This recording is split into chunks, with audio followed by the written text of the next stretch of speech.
Hey everybody, got some news for you today about Castlevania, specifically the Netflix Castlevania, the new series that's coming out, Castlevania Nocturne. Yeah, and the best part about this is that I'm recording late at night, and I'm not wearing any pants. Yeah. I don't know why I told you that, but here we are. I am, however, wearing my Juste Belmont, Juste Belmont shirt. And today, what we're going to be talking about is some news that has recently popped up, and we're going to be talking about two Belmonts that have been announced unofficially. And this is more like the rumor mill. Basically, people like unearthing credits from various different sources. So the first source is IMDb. And IMDb, if you look up Castlevania Nocturne in there and you look at the credits, you can go the full cast credits for season 1, episode 1, I think it is, of Castlevania Nocturne. And in there is Julia Belmont. An actress is playing Julia Belmont. Now, there is no Julia Belmont. There is, in terms of the game's timeline. Now, before everybody jumps down my throat, yes, I know that the Netflix show is very different. Okay, I'm not trying to merge these two worlds together to make one cohesive thing. This is an adaptation. Some people hate it, some people like it, some people are kind of in between. I don't really know. I personally like it for what it is. I can accept the fact that it is a separate thing and it should not be affecting the in-game timeline, in my opinion. But that's me. Anyways, so here's the news.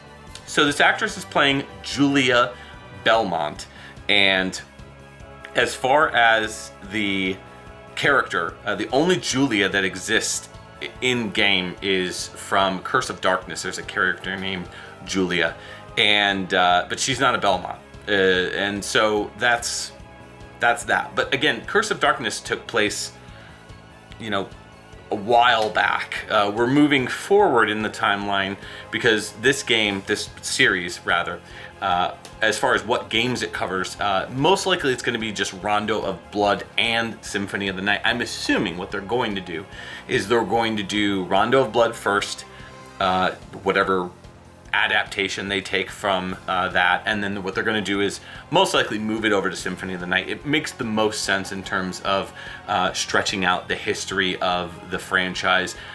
You could do it with Simon's story as well and Christopher's, but nevertheless, it is what it is. But there's another little tidbit that's pretty interesting, and it mostly makes sense.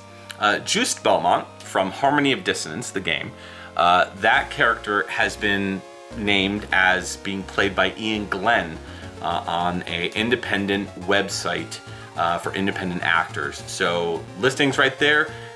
Nobody knows if it's 100% official or not, or why it's on there, but we have to assume that most likely somebody goofed and added the credit before the character was announced. Now, where that lines up in terms of the timeline, if we are going to consider that they're following the basic timeline of the Belmont family and lineage, Juste would be technically related to Richter, who is going to be the star, most likely, of this one, Richter and Maria.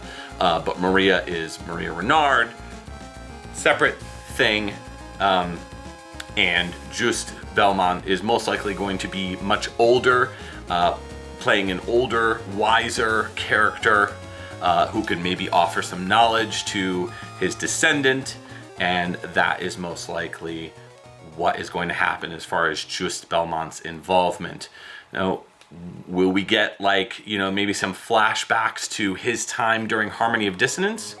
That'd be pretty dope. That'd be kind of neat. I don't know, maybe. Who knows?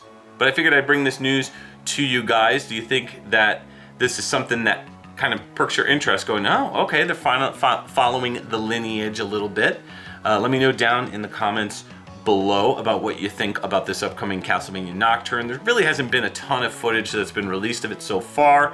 We don't have a release date. I'm assuming that maybe sometime this summer we'll get a trailer possibly. I'm really hoping that they line it up with a potential announcement of a new Castlevania game that's been rumored to death. And I haven't covered it on this channel because why? Why would I cover it? There's no evidence, there's no trailer, there's basically just rumblings as far as Konami goes. But you know what? We've been hearing those for years and years and years. There's no point in really doing a full video on it. Hopefully, maybe someday we'll see a new game in the original timeline that has nothing to do with either the Lords of Shadow reboot, or maybe they reboot the series again. Who knows? I don't know. But that's neither here nor there. I figured I'd bring this to everyone's attention. I found out about it through a Reddit thread in the Castlevania Reddit, so I figured I'd pass it along. Let me know what you guys think down in the comments below, and as always, keep it fun, keep it constructive, keep it fresh, and I don't know, I think that was like a commercial for gum that I just did. Keep it constructive, keep it fresh, keep it fun, it's bubble gum. Okay, see you later.